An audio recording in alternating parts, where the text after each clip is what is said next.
O conteúdo desse vídeo é um conteúdo complementar ao assunto de decomposição do valor genético da disciplina de Genética Quantitativa, ministrada pelo professor Dr. Antônio Augusto Franco Garcia.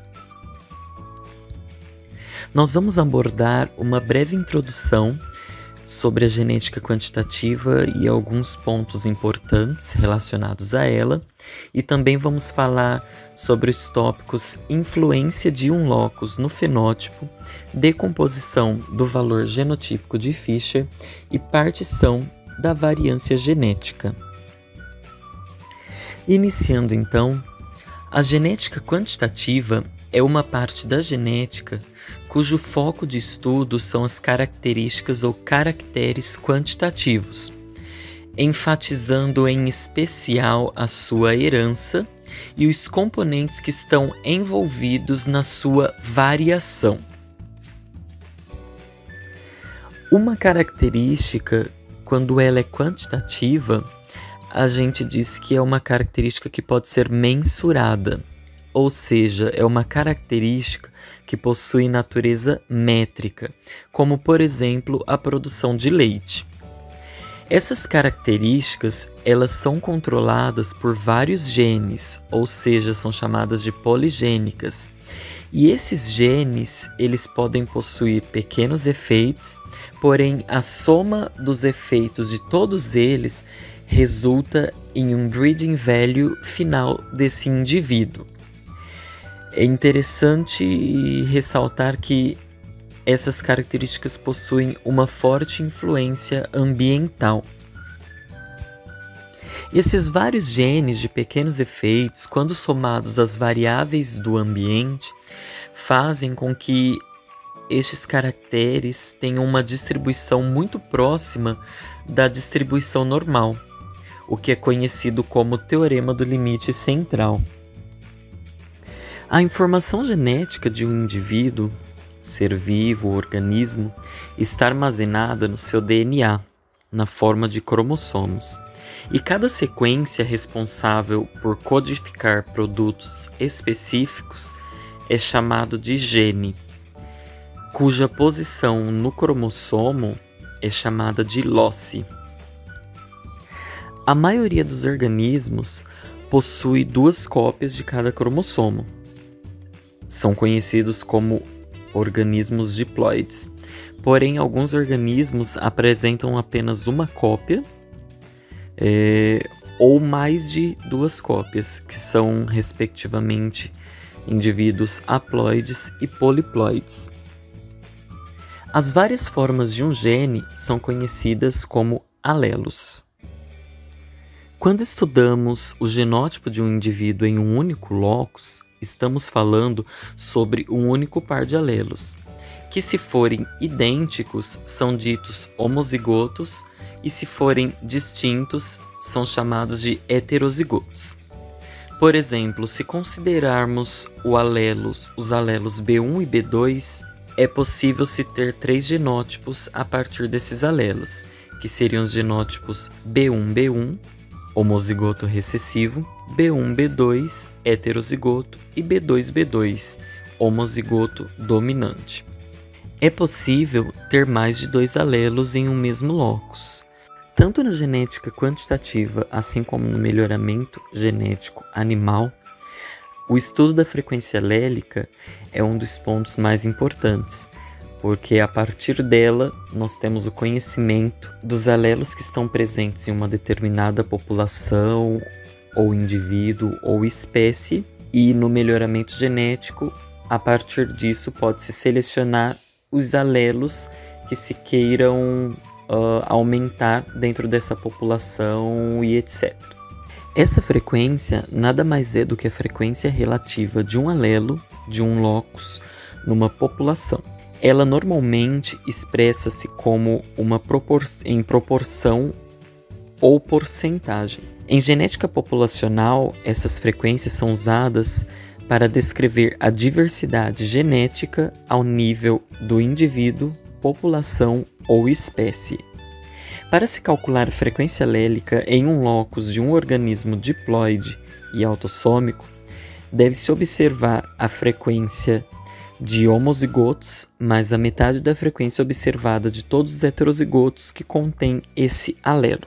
Alguns fenômenos podem alterar essa frequência alélica, dentre eles a seleção natural, mutação, migração diferencial, endogamia ou deriva aleatória.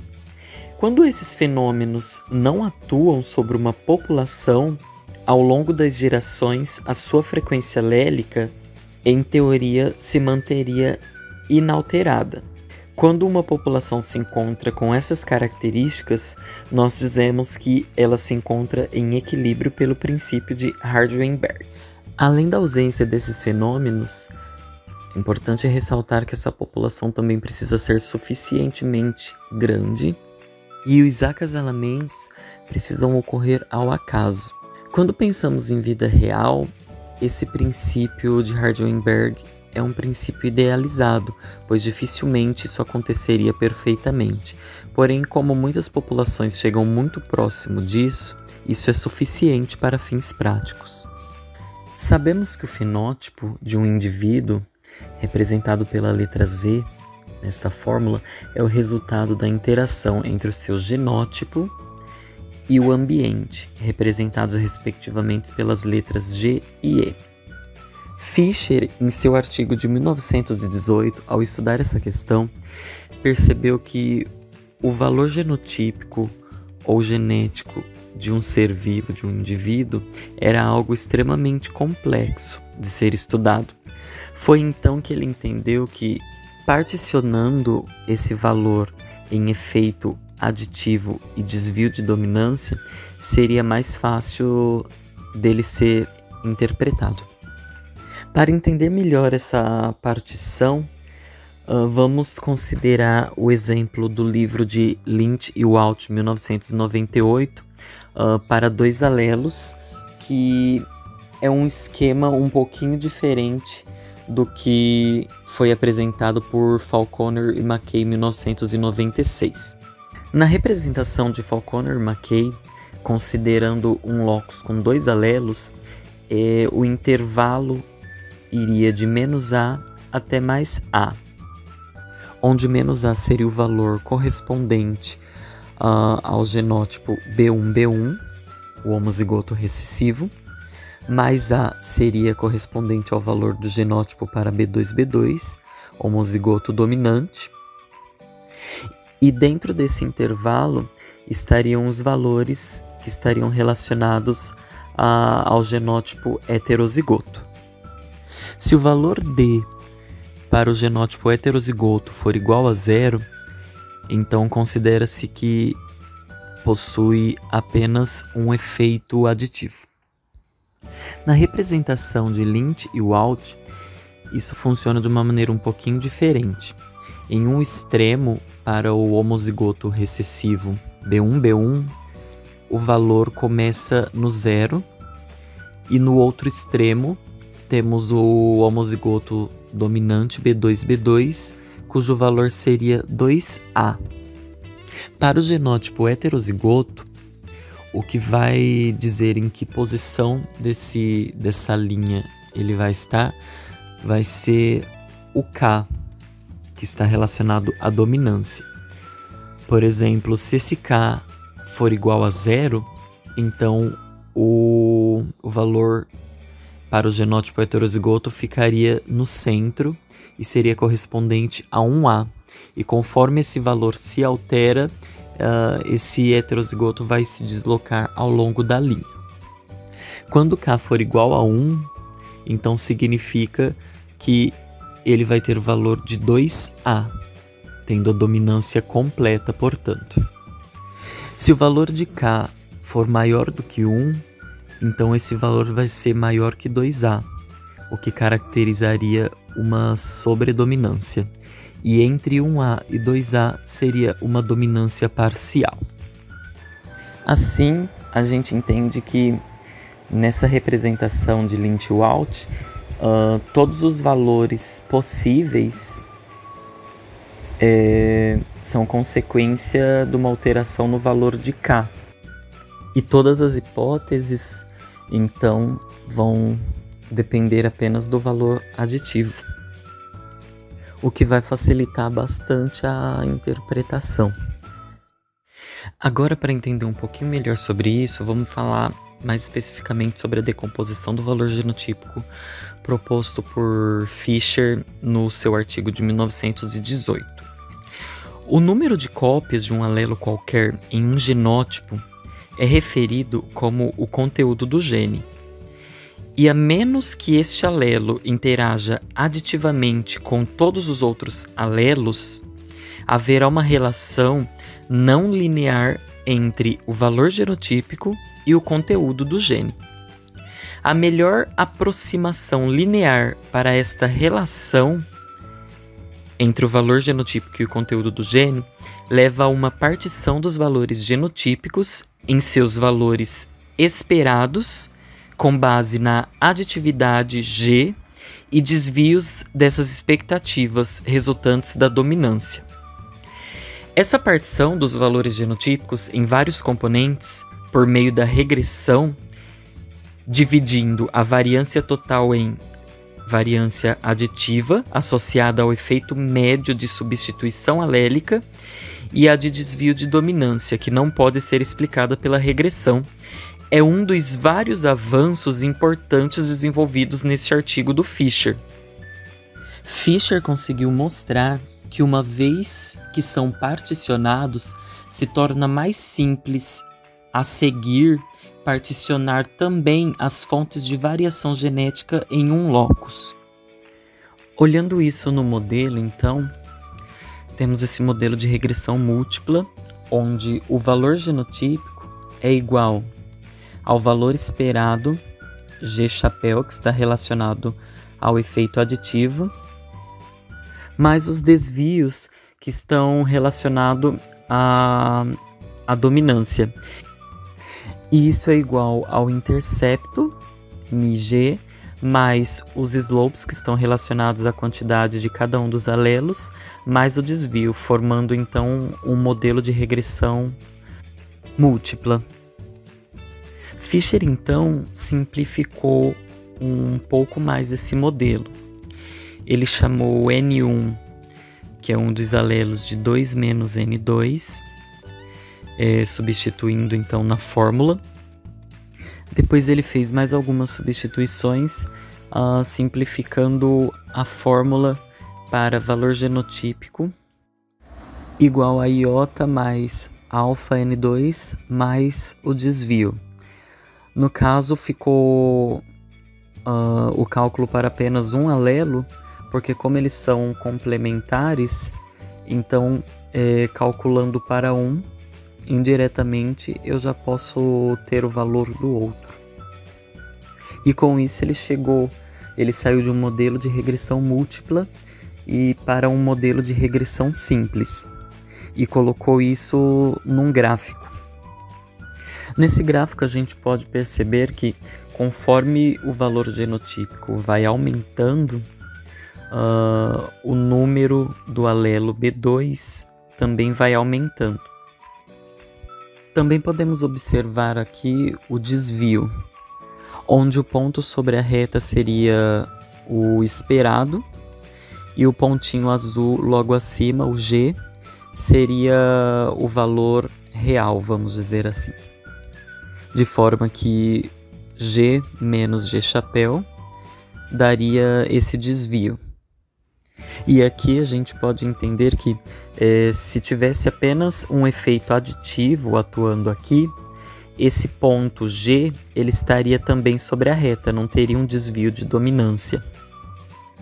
Isso pode ser percebido no slide apresentado em sala de aula, esse slide interativo, onde se a gente coloca a dominância como 0, a gente percebe que o ponto ele está exatamente em cima dessa reta. E conforme a gente vai alterando essa dominância para mais ou para menos, a gente pode perceber que começa a existir algum tipo de desvio de dominância com relação ao valor real e o valor esperado. Quando a gente altera a frequência do alelo B2, Se a dominância estiver no zero, ou seja, tem apenas o efeito aditivo atuando, independente da frequência alélica que a gente coloque, esse ponto sempre vai estar sobre a reta. Então, apenas quando a gente altera o valor da dominância que esse ponto vai se deslocar, surgindo então um desvio de dominância. Outra coisa interessante de se perceber é que quando as frequências dos alelos são iguais, ou seja, está em 0,5, quando eu altero a dominância, o coeficiente angular da reta permanece o mesmo. Então a única coisa que vai se alterar serão os desvios de dominância.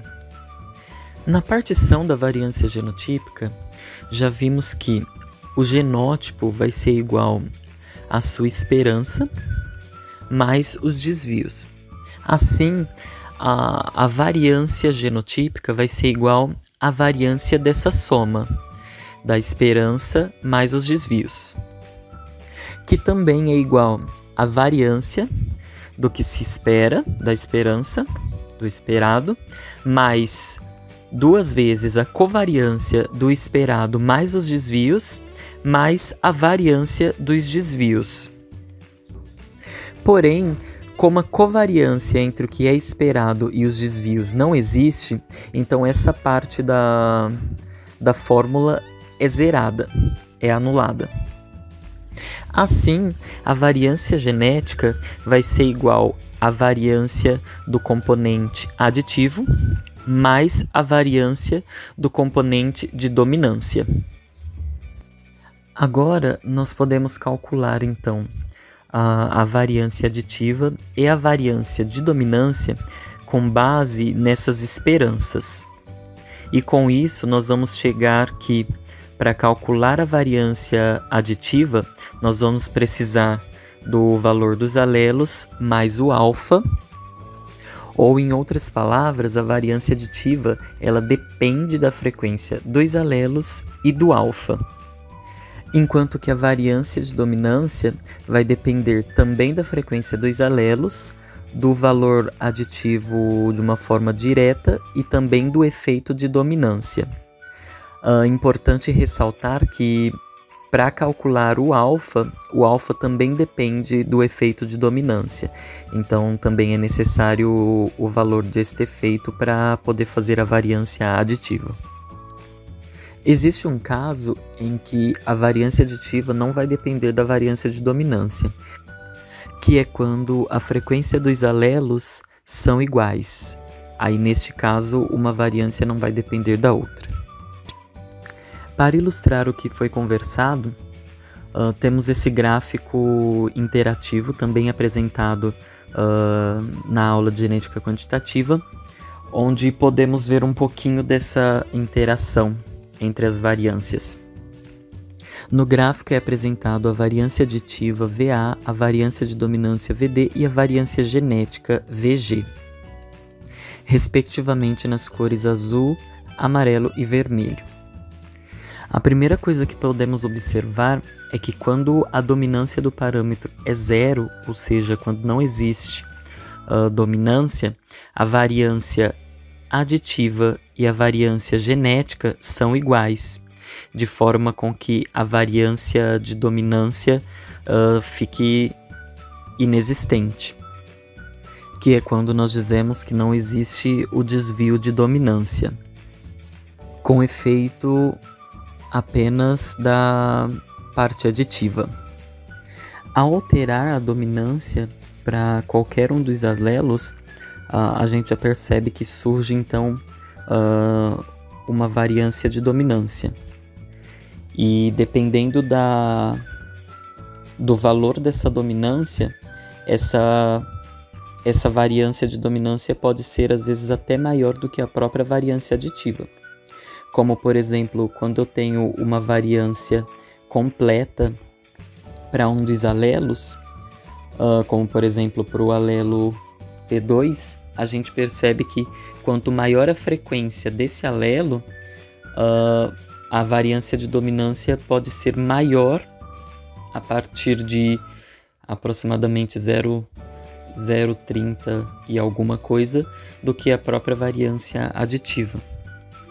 Enquanto que a variância genética e a aditiva, ao alterar o valor de dominância de 0 para qualquer um dos lados, para qualquer um dos alelos, elas também se separam.